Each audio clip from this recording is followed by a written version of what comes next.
जय हिंद दोस्तों, मैं संदीप आपके अपने चैनल द एजुकेशन हब पर आपका स्वागत करता हूं।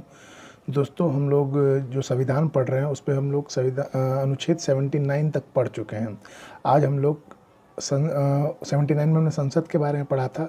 आज हम लोग संसद के दो सदन के बारे में पढ़ेंगे, जो क्या है, लोकसभा और राज्यसभा।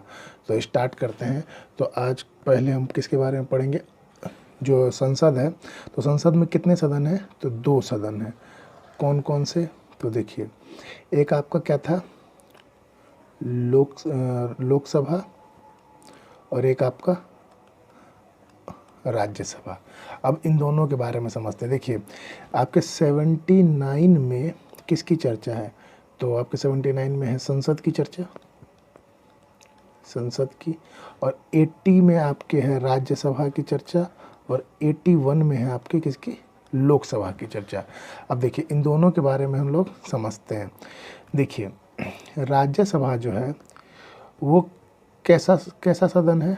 देखिए, हम इसका एक डायग्राम ड्रॉ कर लेते हैं। राज्यसभा है वो कभी भी विघटन नहीं हो सकता, मतलब डिसोल्यूशन नहीं होता है उसका क्या, विघटन नहीं होता है। और लोकसभा का विघटन हो सकता है? तो हाँ, लोकसभा का विघटन हो सकता है, लोकसभा का विघटन हो सकता है। इसका डिसोल्यूशन हो सकता है, नहीं हो सकता है राज्यसभा का, और लोकसभा का डिसोल्यूशन हो सकता है, इसका विघटन हो सकता है। इसके विघटन नहीं होने के कारण, मतलब राज्यसभा भंग नहीं, विघटन को भंग भी बोलते हैं। क्या बोलते हैं? भंग। तो राज्यसभा भंग नहीं होने के कारण इसको कैसा सदन कहा जाता है? तो इसको स्थायी सदन कहा जाता है। क्या कहा जाता है? स्थायी सदन, परमानेंट सदन। ठीक है, स्थायी सदन कहा जाता है। और इसका विघटन होने के कारण इसको क्या कहा जाता है? अस्थायी सदन। क्या कहा जाता है? अस्थायी सदन। इसको स्थायी, इसको अस्थायी। स्थायी के साथ साथ इसे और क्या कहा जाता है? तो इसे उच्च सदन भी कहा जाता है। क्या कहा जाता है? उच्च सदन। और इसको क्या कहा जाता है? तो इसको निम्न सदन कहा जाता है। क्या? निम्न सदन। क्या कहा जाता है? निम्न सदन। राज्यसभा को उच्च सदन या स्थायी सदन, और लोकसभा को अस्थायी सदन या निम्न सदन। अब देखिए, तीसरा चीज क्या है? तो देखिए, राज्यसभा जो है, लोकसभा जो है, इसके जो सदस्य हैं वो किसके द्वारा चुने जाते हैं? तो किसके द्वारा? जनता के द्वारा। तो जनता के द्वारा चुने जाने कारण तो इसको क्या कहा जाता है? ये प्रत्यक्ष रूप से इसको चुने जाते हैं। लोकसभा के जो सदस्य हैं कैसे चुने जाते हैं? प्रत्यक्ष रूप से। और जो राज्यसभा के जो सदस्य हैं वो कैसे चुने जाते हैं? तो राज्यसभा के सदस्यों को आप तो वोट डालते नहीं है, तो कैसे चुने जाते हैं? तो ये अप्रत्यक्ष रूप से। कैसे? अप्रत्यक्ष रूप से चुने जाते हैं। ये प्रत्यक्ष रूप से चुने जाते हैं, ये अप्रत्यक्ष रूप से चुने जाते हैं। और क्या है? देखिए, राज्यसभा का सदस्य बनने के लिए न्यूनतम आयु कितनी होनी चाहिए? तो 30 वर्ष। कितनी? 30 वर्ष। और लोकसभा का सदस्य बनने के लिए कितनी आयु होनी चाहिए? तो 25 वर्ष। कितनी? 25 वर्ष। देखिए, इसको 30 वर्ष आयु चाहिए। इसी वजह से इसको क्या कहा जाता है? बूढ़ों का सदन। और इसको क्या कहा जाता है? युवाओं का सदन। किसका? युवाओं का सदन, युवा का सदन। देखिए, एक्चुअली 25 साल और 30 साल का आदमी बूढ़ा नहीं होता। 30 साल का कोई बूढ़ा होता है? नहीं, जवान होता है। लेकिन आप अगर 25 से कंपैरिजन कीजिएगा 30 का, तो क्या 25 से बड़ा है? तो इसी वजह से इसको क्या कहा गया है? बूढ़ों का सदन कहा गया है। और इसको क्या कहा गया है? युवाओं का सदन कहा गया है। ठीक है। और राज्यसभा जो है, इसमें देखिए, आपने जितने भी सदस्य देखे होंगे, इसमें सारे के सारे कैसे सदस्य रहते हैं? तो शिक्षित सदस्य रहते हैं। कैसे रहते हैं? शिक्षित सदस्य। और इसमें कैसे रहते हैं? तो इसमें सभी तरह के हैं। तो इसमें तो सभी तरह के आते हैं। तो इसे जनता का सदन कहा जाता है। किसका सदन? जनता का। इसमें अनपढ़ों का सदन भी कह सकते हैं, लेकिन इसे क्या कहा जाता है? जनता का सदन। और इसमें अधिकतर लोग आपको कैसे मिलेंगे? शिक्षित मिलेंगे। तो इसको क्या कहा जाता है? शिक्षितों का सदन। किसका? शिक्षितों का सदन। देखिए, अब एक बात और समझिए, इसमें जो जो चुने जाते हैं, जो भी होते हैं, तो वो क्या होते हैं, मंत्री होते हैं, किसी न किसी विभाग के मंत्री होंगे। तो इसीलिए लोकसभा को क्या कहा जाता है, प्रथम सदन कहा जाता है। क्या कहा जाता है, प्रथम सदन। और इसको राज्यसभा को द्वितीय सदन, जब ये प्रथम हो गया तो ये द्वितीय हो जाएगा, तो इसको क्या कहा जाता है, द्वितीय सदन कहते हैं। इसको प्रथम सदन, इसको द्वितीय सदन, ठीक है। और राज्यसभा में क्या होता है, 12 मनोनीत सदस्यों का 12 मनोनीत सदस्यों को निर्वाचित किया जाता है। और इसमें 2 एंग्लो इंडियन को 2 एंग्लो इंडियन। तो देख रहे होंगे आप, लोकसभा के कभी विघटन हो सकती है, तो बिल्कुल हो सकती है। राज्यसभा विघटित हो सकती है, तो कभी विघटित नहीं हो सकती है। तो विघटित ना होने के कारण ये कैसा है, स्थायी सदन या उच्च सदन है। और ये विघटन होने के कारण कैसा है, अस्थायी सदन या निम्न सदन है। देखिए, इसमें जनता का चुनाव कैसे होता है, लोकसभा में प्रत्यक्ष रूप से होता है, तो इसलिए प्रत्यक्ष रूप से इसका चुनाव होता है। और राज्यसभा में कैसे, अप्रत्यक्ष रूप से। इसके जो लोकसभा में जो चुन के आते हैं, उनकी न्यूनतम आयु कितनी है, 25 वर्ष होनी चाहिए। इसीलिए इसे क्या कहा जाता है, युवाओं का सदन। और इसमें चुने जाने वाले सदस्यों की जो आयु होती है, वो कम से कम कितनी होती है, 30 वर्ष। तो इसलिए इसको क्या कहा जाता है, बूढ़ों का सदन। इसमें जो लोकसभा में सीधे जनता के द्वारा चुन के आते हैं, और इसीलिए इसे जनता का सदन कहा जाता है। और राज्यसभा में अधिकतर लोग कैसे होते हैं, शिक्षित, तो इसे शिक्षितों का सदन कहा जाता है, शिक्षितों का सदन। इसे अनपढ़ों का सदन भी कह सकते हैं। इसमें जनता द्वारा सदस्य चुन के आते हैं, और इसमें क्या होते हैं, मंत्री होते हैं। तो इसलिए इसका क्या कहा जाता है, प्रथम सदन। और इसको क्या कहा जाता है, द्वितीय सदन। क्या कहा जाता है, द्वितीय सदन। राज्यसभा में क्या होते हैं, 12 मनोनीत सदस्य, और लोकसभा में 2 एंग्लो इंडियन सदस्य। लोकसभा की चर्चा किस में है, तो अनुच्छेद 81 में। और राज्यसभा की चर्चा किस में है, तो अनुच्छेद 80 में। अब देखिए, इसके बारे में, राज्यसभा के बारे में और समझते हैं, क्योंकि 79 के बाद 80 है, तो 80 में और समझते हैं। तो अनुच्छेद 80, तो अनुच्छेद 80 में किसकी चर्चा थी, तो राज्यसभा की। किसकी चर्चा, राज्यसभा की। तो राज्यसभा के बारे में मैंने बता दिया कि विघटन नहीं हो सकता। ये कैसा सदन है, स्थायी सदन या उच्च सदन है। और इसके सदस्य बनने की न्यूनतम आयु 30 वर्ष।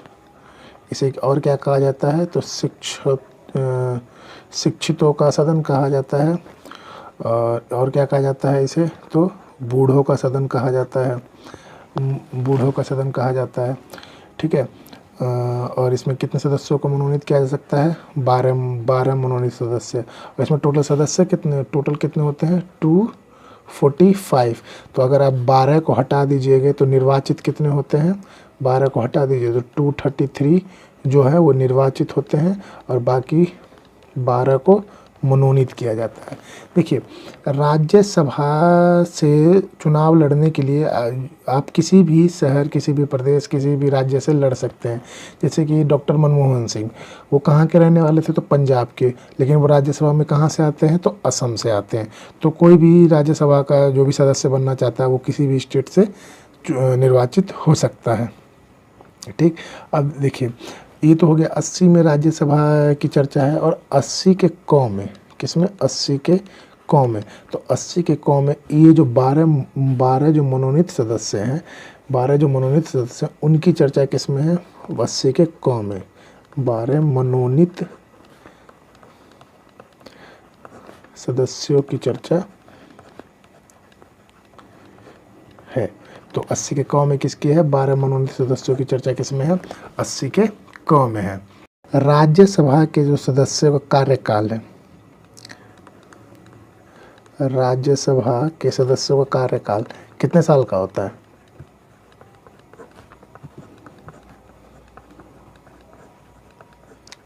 कार्यकाल कितने साल का होता है, 6 साल का। कितने साल का, 6 साल का। मतलब कहने का मतलब ये है कि राज्यसभा का कार्यकाल जो होगा वो कितने साल का होगा, 6 साल का। लेकिन इसका जो चुनाव होता है वो हर 2 साल में होता है। कितना होता है, हर 2 साल में। और 1/3 चुनाव होता है। कितना होता है, 1/3। जैसे देखिए एक चीज़ समझिए, 2 साल में हुआ तो 2 2 4 2 6, तो 1/3 1/3 1/3। देखिए इसको जोड़िएगा तो टोटल 1, तो 1 बराबर क्या आता है, 100% के। तो देखिए जैसे कि मान लीजिए कि पहली बार 2010 में चुनाव हुआ, ठीक है, तो 2010 में कितने चुन के आएंगे, 1/3 सदस्य चुन के आएंगे। 1/3 सदस्यों का कार्यकाल, 1/3 सदस्य चुने गए। उसके बाद 2010 के बाद कब चुने जाएंगे, तो 2012 में। कब चुने जाएंगे, 2012 में। और इसमें 1/3 सदस्य चुन के आए 2012 में। और इसके बाद जब फिर 2012 के बाद कब 1/3 सदस्य चुन के आएंगे, 2014 में। कब चुन के आएंगे, 2014 में। और उसके बाद कब आएंगे, 2016 में। तो अब एक चीज़ देखिए कि जो सदस्य 2010 में चुना गया था,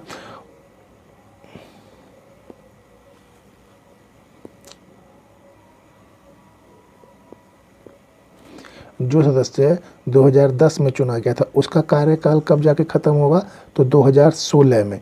2016 में। और इसके बाद यहाँ 2018, तो 2012 वाला है कब ख़त्म हुआ, तो 2018 में।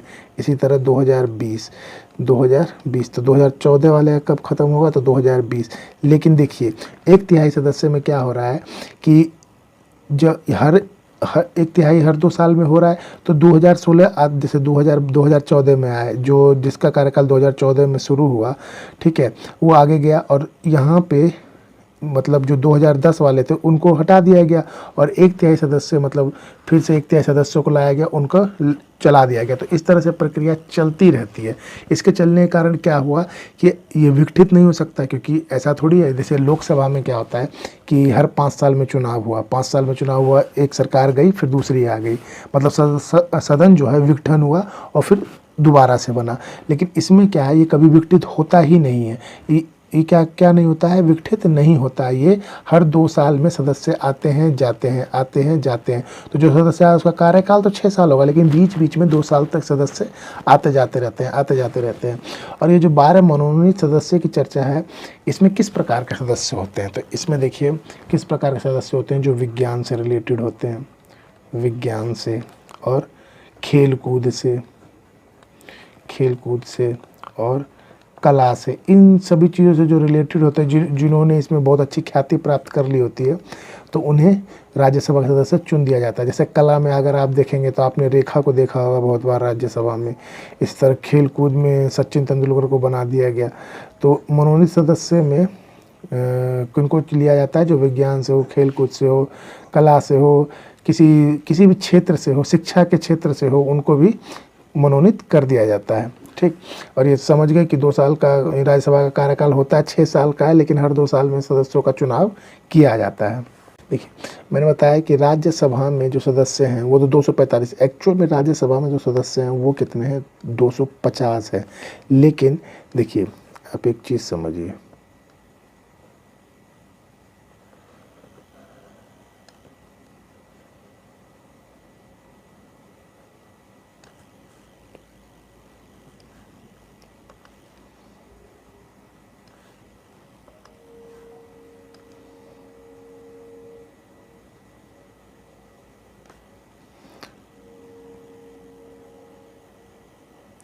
ये भारत का नक्शा हो गया।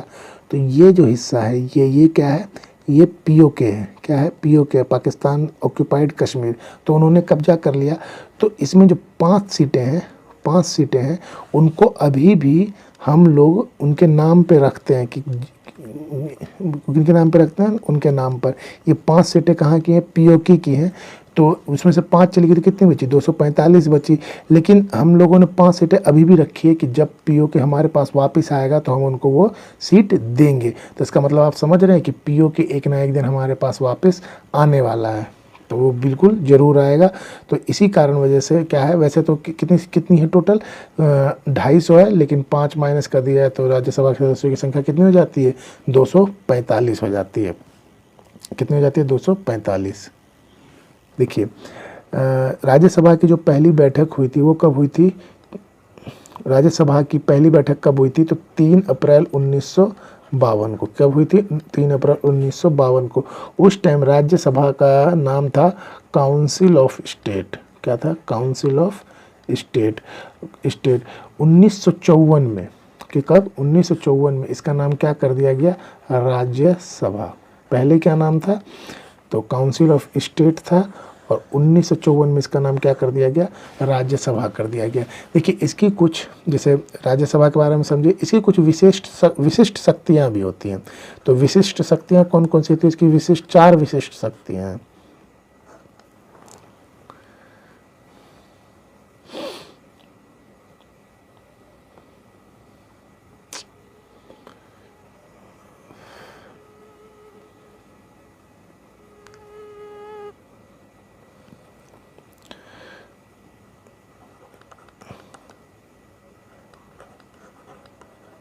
तो इसकी कितनी विशिष्ट शक्तियाँ हैं? 4 विशिष्ट शक्तियाँ हैं। कौन कौन सी? तो देखिए इसको जानते हैं। पहली क्या है? पहली देखिए, उपराष्ट्रपति पर महाभियोग। उपराष्ट्रपति पर महाभियोग। तो महाभियोग जो लगता है वो कहाँ से लगता है? तो वो जब भी लगेगा तो कहाँ से लगेगा? राज्यसभा से। कहाँ से लगेगा? राज्यसभा से। कहाँ से लगेगा? राज्यसभा से। राज्यसभा से क्यों लगता है? क्योंकि उपराष्ट्रपति जो है वो राज्यसभा का क्या होता है? पदेन अध्यक्ष होता है। क्या होता है? पदेन अध्यक्ष होता है। अब जब मैंने महाभियोग राष्ट्रपति के बारे में बता रहा था तो उसमें मैंने बताया था कि राष्ट्रपति पर महाभियोग किसी भी सदन से चल सकता है, चाहे राज्यसभा से चाहे लोकसभा से। बस उसको पारित करने के लिए कितने सदस्यों की जरूरत होती है? 2/3, मतलब 66% सदस्यों की जरूरत होती है कि वो पारित हो जाए। लागू करने के लिए 1/4 25% की। लेकिन उपराष्ट्रपति पे महाभियोग लगाना, एक्चुअल में महाभियोग तो किसके लिए प्रयोग किया जाता है? राष्ट्रपति के लिए। उपराष्ट्रपति के लिए क्या है? महाभियोग जैसे शब्द की बात है। तो महाभियोग उपराष्ट्रपति पर लगेगा। तो उपराष्ट्रपति पर जब भी लगेगा, कहाँ से लगेगा? राज्यसभा से। मतलब आप राष्ट्रपति में तो लोकसभा और राज्यसभा कहीं से भी लगा सकते थे, लेकिन उपराष्ट्रपति में जब भी लगेगा तो कहाँ से लगेगा? राज्यसभा से लगेगा। तो ये एक विशिष्ट शक्ति है। और दूसरी क्या है? देखिए, जब भी लोकसभा जो क्या होती है? विघटित होती है। विघटित होती है मतलब लोकसभा का विघटन है, लोकसभा अभी नहीं चल रहा है, और उस समय मान लीजिए कोई इमरजेंसी आ गई, आपात स्थिति आ गई, जैसे मान लीजिए 352 लगाना हो राष्ट्रपति को, राष्ट्रपति शासन लगाना हो, तो उस टाइम पे क्या है कि राज्यसभा उसको लगा सकती है। राज्यसभा क्या कर सकती है? लगा सकती है। राज्यसभा के पास ऐसी शक्ति होती है कि वो इमरजेंसी लगा सकती है। तो ये एक विशिष्ट शक्ति हो गई कि लोकसभा विघटित रहे तो राज्यसभा आपात स्थिति का क्या कर सकती है? अनुमोदन कर सकती है। आपात स्थिति का अनुमोदन कर सकती है। चलिए अब इसकी तीसरी शक्ति देखते हैं। तो इसमें तीसरी शक्ति क्या है? तो देखिए, अनुच्छेद 249 के तहत जो देखिए राज्य सूची के विशेष कानून जो होंगे, मतलब राज्य के विषय में जो भी कानून बनेंगे उसमें राज्यसभा और लोकसभा दोनों मिल के बनाएंगे। राज्य सूची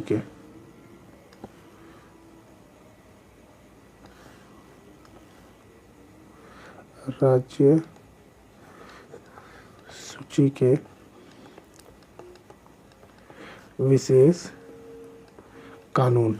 तो विशेष कानून कौन मिला बनाएंगे? राज्यसभा और प्लस लोकसभा।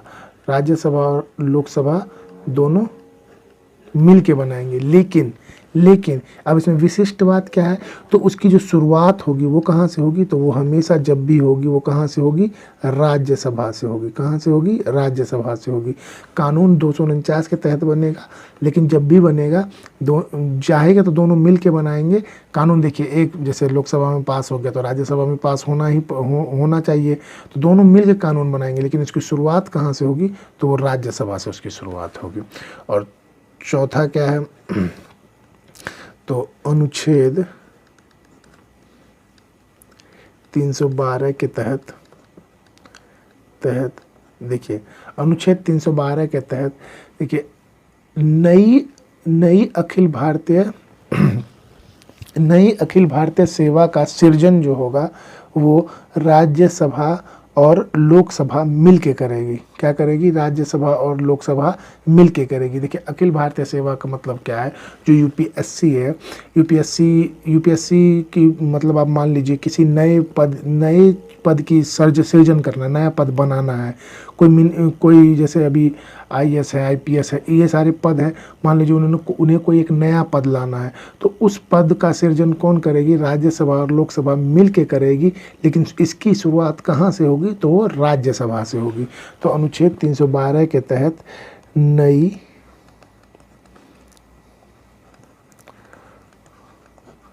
अखिल भारतीय सेवा का सृजन राज्यसभा प्लस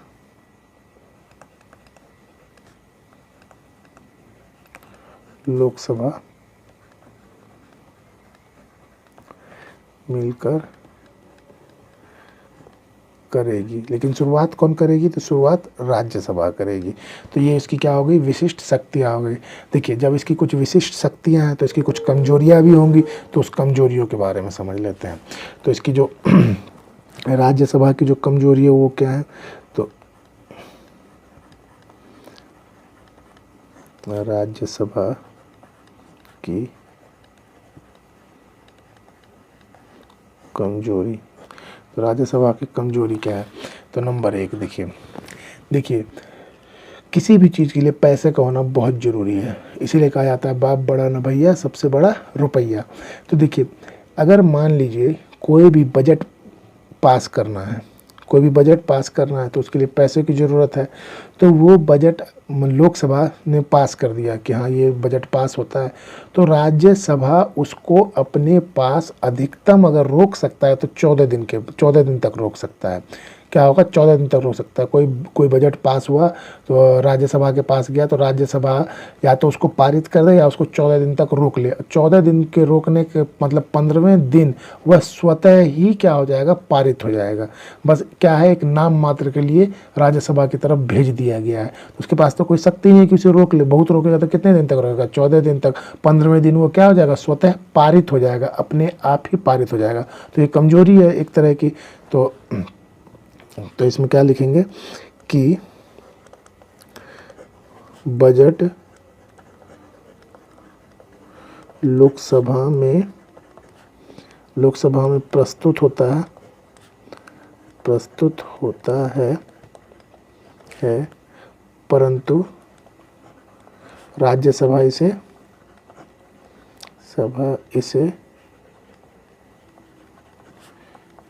14 दिन तक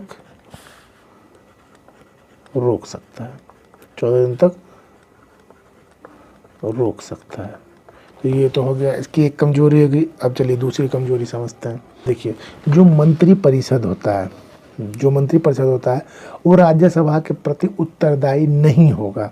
मतलब कि मान लीजिए कोई भी राज्यसभा का व्यक्ति वो लोकसभा के मतलब मंत्री परिषद से ये नहीं पूछ सकता है कि आपने ये काम किया नहीं किया, उसको कोई मतलब नहीं है, क्योंकि वो उसकी इच्छा के ऊपर है, उसको जवाब दे नहीं दे, क्योंकि वो उसके लिए क्या है? उत्तरदायी नहीं है। तो ये भी कमजोरी हुई।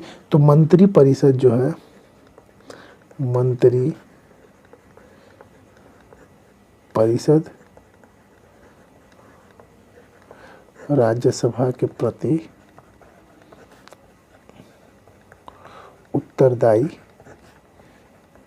नहीं है। अब देखिए तीसरा पॉइंट समझते हैं। तो तीसरा पॉइंट क्या है? तो तीसरा ये है कि मान लीजिए कोई बिल लोकसभा में पास हुआ, ठीक है? तो अब लोकसभा के लोकसभा में पास होने के बाद कहाँ जाएगा, राज्यसभा में जाएगा। लेकिन राज्यसभा वालों ने उसको पास नहीं किया, उसमें विवाद हो गया। तो जब भी इस तरह का विवाद होता है तो क्या किया जाता है, एक संयुक्त अधिवेशन बुलाया जाता है। क्या बुलाया जाता है, संयुक्त अधिवेशन। अब संयुक्त अधिवेशन में क्या होगा, देखिए समझिए। पहले एक बात बताइए, लोकसभा में टोटल कितनी सीटें, लोकसभा में टोटल 545, ठीक। और राज्यसभा में कितनी, तो आपकी राज्यसभा में आपकी कितनी हो गई, 245। टोटल कितने हो गए, 790। अब एक बात बताइए, अगर संयुक्त अधिवेशन बुला लिया राष्ट्रपति ने, अगर इसको किसी भी बिल को पास कराना है तो कितने की जरूरत होगी, 50% की। तो कितने की जरूरत होगी, तो 345। एक और मतलब फालतू 345 में नहीं, 346 अगर वोट पड़ जाएं तो बिल पास होगा कि नहीं होगा, हो जाएगा। तो अब एक बात खुद सोचिए कि लोकसभा में कितने व्यक्ति हैं, 545। अगर वो चाहते हैं कि ये बिल पास हो जाए तो हो पाएगा कि नहीं होगा, बिल्कुल हो जाएगा। क्योंकि 346 ही चाहिए पास करने के लिए। कब, जब संयुक्त अधिवेशन बुलाया है। और यहाँ जब 545 राजी हैं तो 346 क्यों नहीं राजी होंगे, तो ऑटोमेटिक है। बस संयुक्त अधिवेशन नाम मात्र के लिए, खाली एक बेवकूफ़ बनाने के लिए। क्योंकि अगर मान लीजिए लोकसभा राजी है, राज्यसभा नहीं है और संयुक्त अधिवेशन होता है तो उस बिल को पास होना ही होना, उसे कोई नहीं रोक सकता। क्योंकि शक्ति फिर एक तरह से किसके पास आ गई, लोकसभा के पास आ गई। क्योंकि भाई लोकसभा के पास तो 545 सदस्य पहले से ही है। अब राज्यसभा मान लीजिए 245 के 245 राजी भी हो गए कि ये बिल नहीं आना चाहिए, तब भी इसके पास पावर ही नहीं, क्योंकि कितनी चाहिए, 346। तो चाह के भी बेचारा कुछ नहीं कर सकता है। तो एक तरह से इसकी कमजोरी है कि नहीं है राज्यसभा के पास, क्योंकि जो मेन शक्ति है वो किसके पास है, वो लोकसभा के पास है। तो आप देखिएगा जब भी एक संयुक्त अधिवेशन आता है तो उसमें 99% चांस होंगे कि वो जो कानून, जो भी बिल लाया गया है वो निश्चित ही पास हो जाना है। वो क्या हो जाना है, निश्चित ही पास हो जाना है। तो ये तीसरी कमजोरी क्या हो गई कि संयुक्त अधिवेशन के बुलाने पर संयुक्त अधिवेशन जो विवाद हो जाता है तो संयुक्त अधिवेशन बुलाया जाता है, जिसमें सारी शक्ति किसके पास होती है, लोकसभा के पास होती है। राज्यसभा के पास कोई शक्ति नहीं होती। तो इसकी कौन सी कमजोरी होगी, तीसरी कमजोरी होगी। तो ये किसके बारे में था, संसद पार्लियामेंट, ये किसके बारे में था, राज्यसभा के बारे में। तो आपको राज्यसभा समझ में आ गया होगा। ये किसके अंतर्गत आता है, तो अनुच्छेद 80 के तहत आता है। किसके अंतर्गत आता है, अनुच्छेद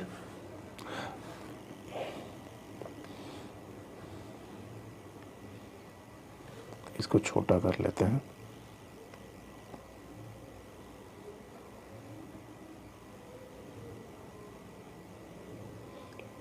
चलिए, तो ये देखिए, तो ये अनुच्छेद 80 के तहत क्या था, राज्यसभा का यही जो विघटन नहीं हो सकता, स्थायी और उच्च सदन होता है 30 वर्ष शिक्षकों, ये तो आप मैंने बता ही दिया। 80 क के तहत 12 मानव सदस्यों की चर्चा है, जो किससे, विज्ञान खेलकूद से होनी चाहिए।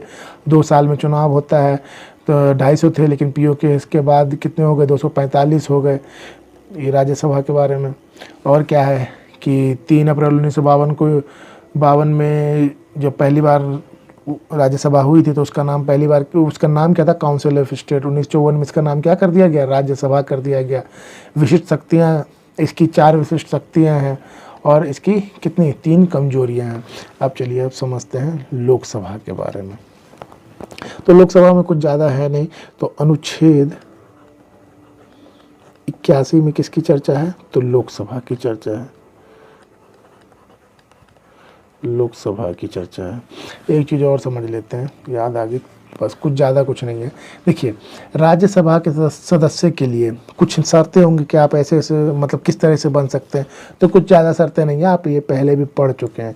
तो शर्तें क्या होनी चाहिए कि सबसे पहले भारतीय हो, क्या हो, भारतीय हो। और उम्र कितनी होनी चाहिए, तो 30 वर्ष होनी चाहिए। और पागल या दिवालिया नहीं होना चाहिए, पागल या दिवालिया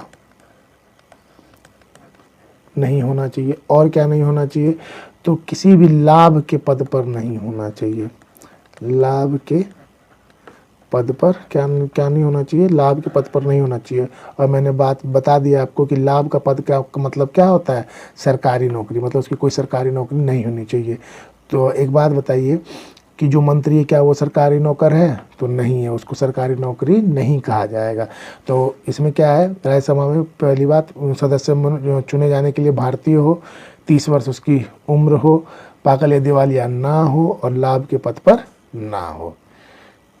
तो देखिए लोकसभा का कार्यकाल कितना होता है, 5 साल का, ये फिक्स है 5 साल का। लेकिन 5 साल से पहले भी ये विघटित हो सकता है। ये क्या हो सकता है, विघटित हो सकता है। कैसे विघटित हो सकता है कि मतलब जिसकी सरकार है, या मान लीजिए गठबंधन की सरकार है, तो जो उसमें निर्दलीय पार्टी उन्होंने अपना जो है मतलब जो संगठन बनाया था, जो उनको समर्थन दिया था, वो समर्थन वापस ले लिया, तो जाहिर सी बात है कि सरकार गिर जाएगी। तो इस तरह से कभी भी विघटित हो सकती है। तो लोकसभा का कार्यकाल होता है 5 साल का, और ये कभी भी विघटित हो सकती है। तो जिस कारण इसे क्या कहा जाता है, अस्थायी सदन कहा जाता है। क्या कहा जाता है, अस्थायी सदन। अस्थायी सदन, इसके सदस्य किसके द्वारा चुने जाते हैं, जनता के द्वारा चुने जाते हैं। तो इसे प्रत्यक्ष सदन भी कहते हैं, प्रत्यक्ष सदन भी कहते हैं, या फिर जनता का सदन भी कहते हैं। प्रत्यक्ष सदन कह लीजिए, जनता का सदन कह लीजिए, निम्न सदन कह लीजिए, इसे कहा जा सकता है। और लोकसभा के बारे में क्या है कि देखिए लोकसभा का सदस्य कहीं से भी लड़ सकता है, और ये 2 सीटों से भी लड़ सकता है, मतलब किसी भी स्टेट से लड़ सकता है, 2 सीटों से लड़ सकता है। उदाहरण के लिए आप समझिए, जैसे कि नरेंद्र मोदी जी ने इन्होंने कहाँ से लड़ा, एक तो आपका वाराणसी से, और एक कहाँ से लड़ा था आपका, यहाँ गुजरात से, उसके बड़ोदरा सीट से लड़ा था। किससे लड़ा था, बड़ोदरा सीट से।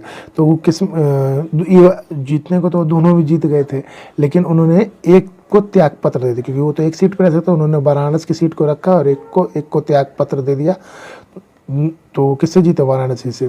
और इसी तरह राहुल गांधी जी हैं, तो राहुल गांधी ने भी एक असम से लड़ा, और एक अपने जो अमेठी उनका जो मेन है वहाँ, लेकिन अमेठी से ही स्मृति ईरानी ने उन्हें हरा दिया था। तो जिस कारण से उन्हें कहाँ का वहाँ असम से जीते थे, तो वहाँ का सदस्य मतलब लोकसभा से चुने गए वो। तो इस तरीके से वो देखिए 2 जगह से भी लड़ सकते हैं, एक जगह से भी मन होता तो लड़ लेते, लेकिन उन्होंने 2 जगह से उन्हें दिख रहा था कि मुझे मतलब राहुल गांधी को ये समझ में आ गया था कि हो सकता है इस बार अमेठी से मैं हार जाऊं, तो उन्होंने सेफ साइड भी रख लिया कि चलो असम से लोकसभा से आ जाएंगे। तो इसी तरह नरेंद्र मोदी जी तो मतलब इतने पॉपुलर हैं, उनके इतने फ़ैन हैं, तो उन्होंने वाराणसी से भी जीत लिया और बड़ोदरा से भी जीत लिया। देखिए जब कोई भी लोकसभा की सीट खाली होती है, नोट एक तरह से नोट मान सकते हैं इसको, क्या कि जब भी कोई लोकसभा की सीट खाली होगी, तो जब लोकसभा की सीट खाली होगी तो फिर से उसके चुनाव करा जाएंगे उस सीट को भरने के लिए। तो ऐसे चुनाव को क्या कहा जाता है, उपचुनाव कहा जाता है। क्या कहा जाता है, उपचुनाव कहा जाता है।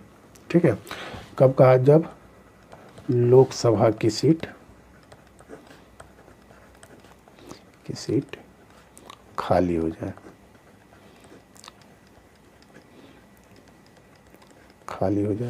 देखिए जब इसमें भी 1952 में इसका नाम क्या था, तो इसका नाम था 1952 में इसका नाम था हाउस ऑफ पीपल।